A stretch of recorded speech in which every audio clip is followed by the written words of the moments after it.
Hey everybody, welcome back to On the Road to Wealth.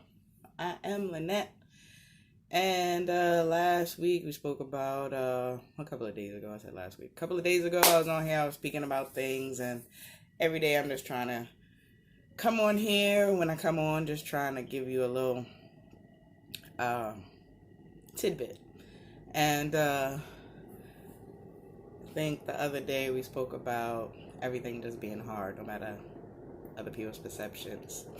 Everything you do in life is hard. So, on this road to wealth, today I'm coming to you with the 12 commandments of wealthy people.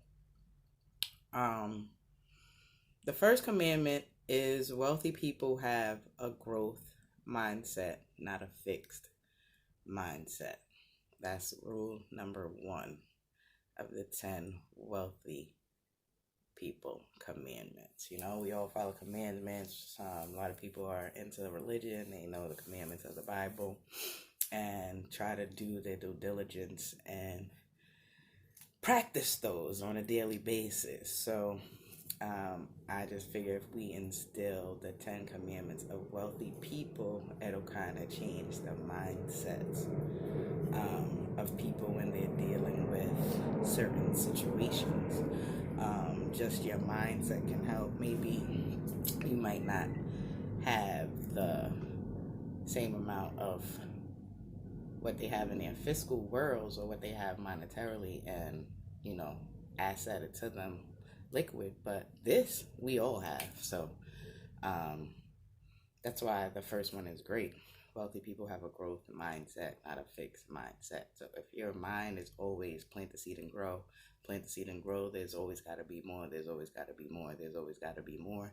Instead of thinking that this is it, that's the first thing you gotta. This is not it. There's always more. Wealthy people. Number two is wealthy people believe education is gaining specific knowledge in a niche coupled with a plan of action and seek mentorship. So after you got your education, after you found out who it is, that's why all the great ones. Think about all the greats, like all the greats. The Michael Jordans, they're great. There was no Michael Jordan without Phil Jackson. He didn't even want to work without Phil Jackson. You know what I mean? So it was a long time in his career that he had to work with Phil Jackson. Another great is LeBron James. He's very adamant about who he wants to work with for his growth because he has a niche. They have niches and they're great at it, but they need a mentor to make sure they stay there. Right? So, number three, wealthy people get their money to work for them instead of trading time for money. So if you've been working at a job and you put into your 401k, that's great. That's a beautiful thing. But outside of what your job has set up for you, because that's set up by them, that it's part of the package. Most places you go, they take out the 1%, 2%, or whatever. That's just part of the package deal that goes with you going to your job. So you're trading time for money, but what are you doing to make sure that your money's working for you once you get it to yourself? So always remember that when you get your money, don't think of every bill you got to pay. Those are important. I'm not taking away from those. Pay your bills. But also think about what can I do with $5 or $10 to benefit me. Not today. It doesn't have to be today, but somewhere down the line in the long run. Number four, wealthy people influence their friends and families in positive ways and bring them along for the journey. That one is so key because we get so aggravated and so frustrated with people that we know because we see things that they don't see. But it starts with the mindset. That's why I had to take a step back and realize that I'm at a place in my financial life where people aren't yet. So you have to meet people where they are and not try to bring people to where you're at. So pick them up where they are. Bring them up. Always want to bring your journey. I'm noticing I'm starting to have people call me back. I'm building relationships with just questions, and people are calling me and they'll say, "Hey, I was looking into doing this." It might not even be what we were speaking about, but just the point to know that I've put it in your head that it's bigger than that is beautiful. That means I'm on my way. I'm on the road to wealth. So it is very rewarding to me at the end of the day to know that even if I have somebody that doesn't choose to walk down the same road as me, um, to get to their destination, they are on the road. They might be in a different lane, but they're on the road, and that's really powerful. At the end of the day, and it means a lot, and it just helps me to know that I'm going where I'm trying to get, and I'm excited about that. So um, that's great. Number 5 is wealthy people understand that education process is a journey, not a destination. I kind of just said that. Because I know a lot of people that I speak to, actually, that I've been talking to, they all have like degrees. They go to college, they work in colleges, they went back to school, but they're realizing that that's not enough. It's just not enough. It's a great piece on the road. You get off the freeway, you get on there, you get back on, and you gotta go. You gotta keep going. You gotta find your mentors. It's bigger than that. Once you got the piece of paper, then you can show somebody, hey, I earned your respect for you to mentor me to become great. You understand what I'm saying? Like that piece of paper kind of gets you in the door to where you're trying to go. That's it. So it's like the more education I have, the more I learn, the more education I have, the happier I am. And I'm really, really excited. Um, Number 6, wealthy people build a mastermind group of people who are wealthier and more intelligent than they are. Spoke about it before. You gotta grow. You gotta grow. You can't be fixed. The only thing you want fixed is probably a mortgage. You can't be fixed. Your mortgage should be fixed. You shouldn't want to give a dime extra to the bank, but you should always want to give yourself more. So always go around a whole lot of different people. I think when I was thinking about this, a good way to kind of give you an example of masterminding is Bible study. A lot of people go to Bible study, It's a lot of people I know, they don't have tons of money, but they don't miss Bible study. They go and they study and they get together and they learn more and they learn how to be better workers of faith and do the works of the Lord and things of that nature. So just like you try to get better with God, you gotta get better with this life here on earth. And the more people that you have around you to help you master whatever it is, your endeavors that you're going through while you're studying the Bible, if you're accountant, whatever it is that you're doing, whatever it is that your mind is, whether it's your health, whether it's your wealth, whether you want to help young people, like there's a million things you can do to mastermind and make things better, but you got to get with a group of intelligent people that are going to make things grow. That's just what one of the wealthy commandments, people. So if you follow the 10 commandments of the Bible, this is one of the wealthy commandments. Mastermind with a group of people that are intelligent than you are. It helps you grow. It gives you more knowledge. It puts more plants in your seeds in your head, and there's just another branch growing out of your tree. And it's very well needed and necessary. So have fun. Have fun with it.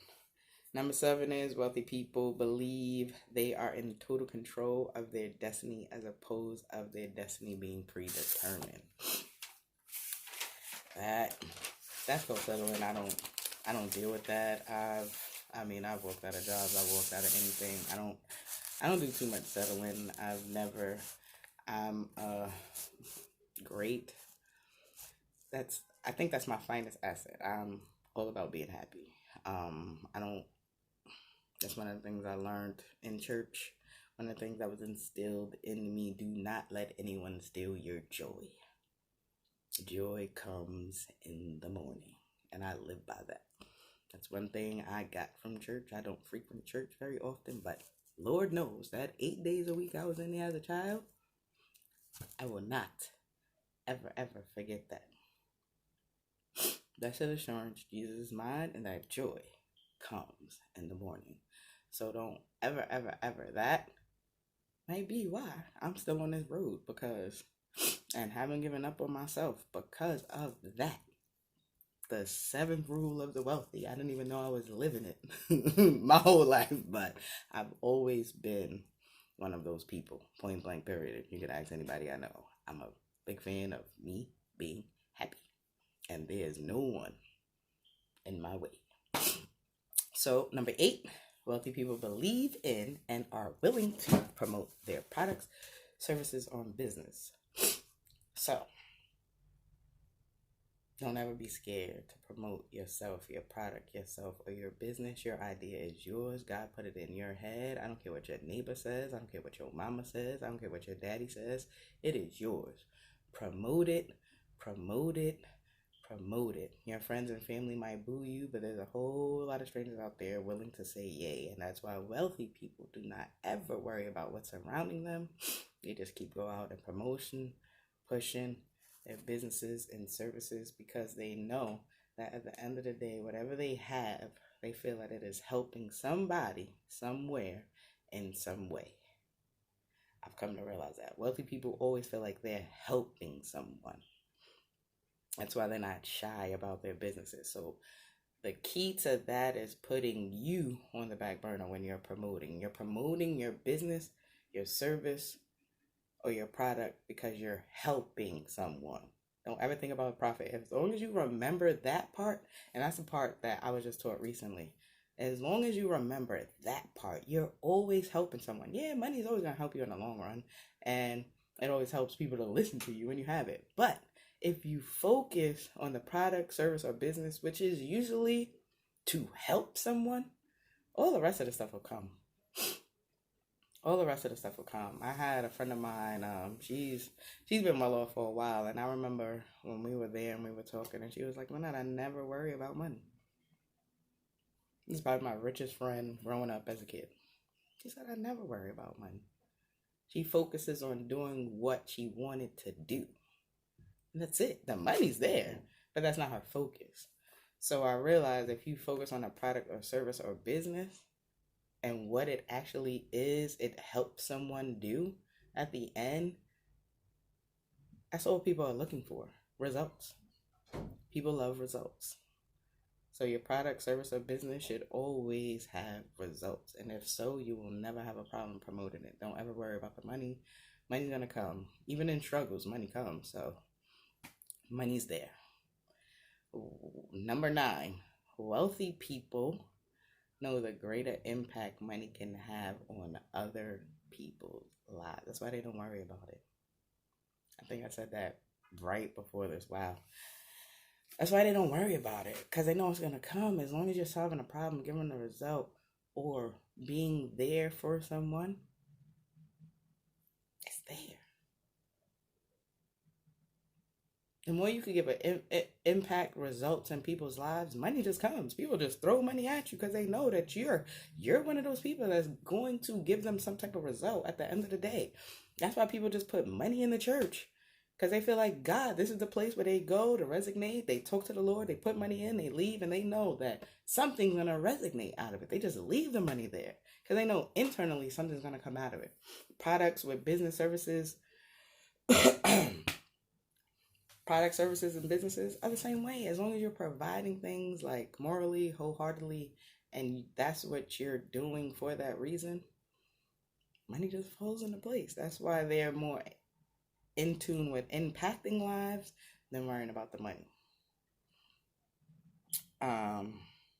Number 10, wealthy people focus on opportunities instead of obstacles. That one. Number 10, that one. That one. Once you get to I speak to too many people in my age bracket that are too busy stuck on the obstacles instead of the opportunities. They're too busy looking at obstacles. I don't know. I don't have I don't really have this mindset of, but I do have. I'm always looking for a better opportunity. I'm always looking to grow. I'm always looking for to be empowered. I'm always looking for the brighter things. I never look on the dark side. There's always a dark side. The dark side is always going to be there. Always try to look at the gray. The gray is that middle area where you can either decide you're going to go left or you're going to go right. Usually I end up on the brighter side of things because that dim side doesn't usually lead to anything that's rewarding. Usually leads to unhappiness, failure, and a whole lot of blame and shame. So if you focus on opportunities to make yourself better, yourself, not nobody else, yourself, you'd be surprised what you do when you shine in your light. That's why so many people, that's why you talk about the Warren Buffetts and the LeBron James and the Michael Jordans and all of these people. Because they focus on the opportunity. They focus on winning a championship. They focus on their next big investments. Elon Musk, he sounds absolutely crazy to everybody, but he's focused on the next big thing. It might sound crazy because it's too big for everybody to see because we see hurdles. He didn't care about hurdles. He sees opportunity. So don't worry about the hurdles. Don't worry about the jumps. Don't worry about the potholes. That's the road. That's the success road. I don't think there's any successful person without a story with obstacles in it, but that wasn't their focus, and that's why they got to the end. Number 11, wealthy people have an investor mindset instead of a consumer mindset. I am cheap, I guess, conservative, I don't know, but I'll spend a lot of money on learning and personal development. Why I don't mind doing that is because I spent tons of money on college and I learned how to party. Like, got a $30,000 bill and I was a great party. I mean, I wasn't a bad student, but I don't think I was a great student. Just being honest with myself, I did all my classwork, I did all my schoolwork, I did all my stuff. I turned in everything. I was a B plus student, but I probably could have been an A plus student if I didn't focus. My opportunities were to focus on partying. My obstacle was passing, and I did that with ease. So,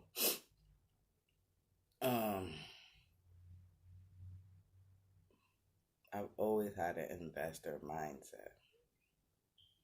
I just wasn't around the right type of mind.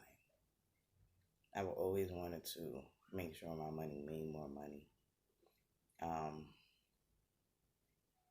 I think I read Rich Dad Poor Dad at like 22, 21, 22. I did my first online business at like 22. I had no clue what I was doing. I was around a whole bunch of people that had no clue what I was doing.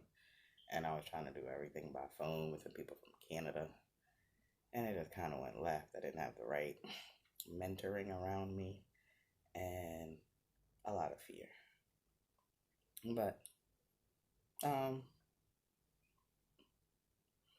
now that I'm older, I realize everything comes with ups and downs and yes and no's, and I've been fired from jobs, and so it's like one of those things.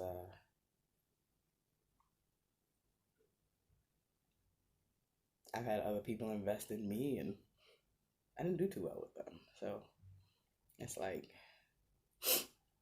that's what a job is. Basically, somebody's investing in you.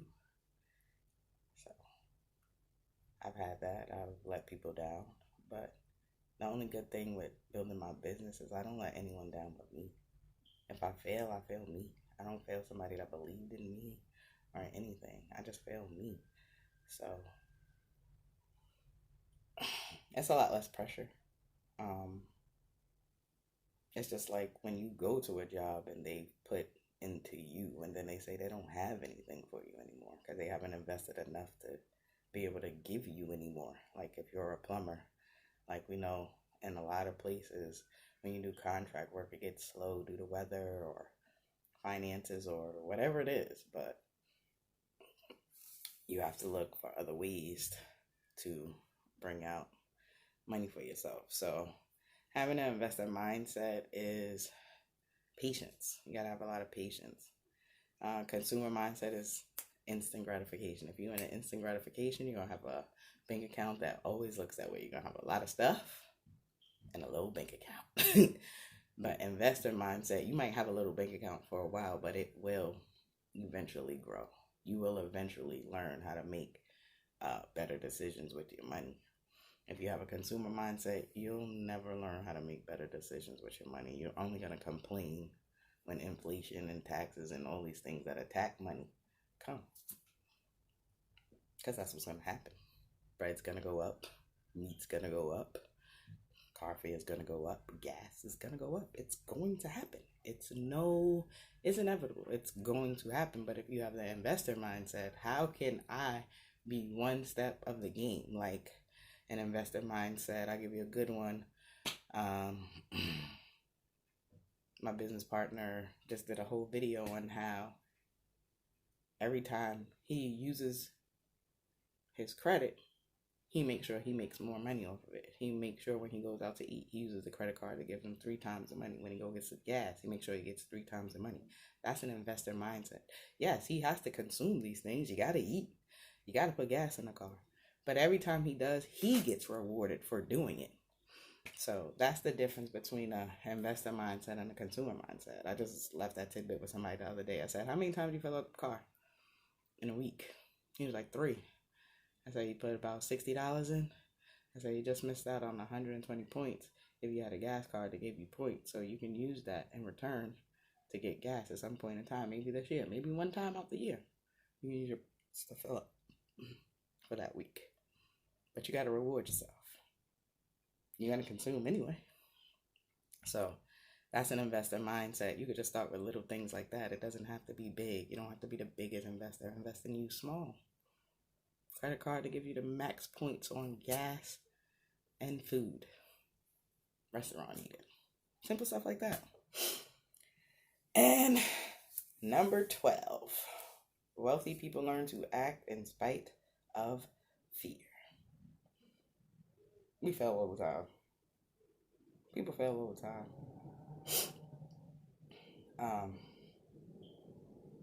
We fail all the time. But when you win, it's so rewarding. So you just got to get over your fear. In spite of fear, in spite of failure, in spite of people laughing, in spite of people's opinion, in spite of like God is watching and God is strength and God is your power. And He will not steer you in the wrong direction. He might steer you in a bumpy direction, but it's never the wrong direction. So don't ever let fear block your wealth. Don't ever let fear block your blessing. So those are the 12 wealth commandments. And these are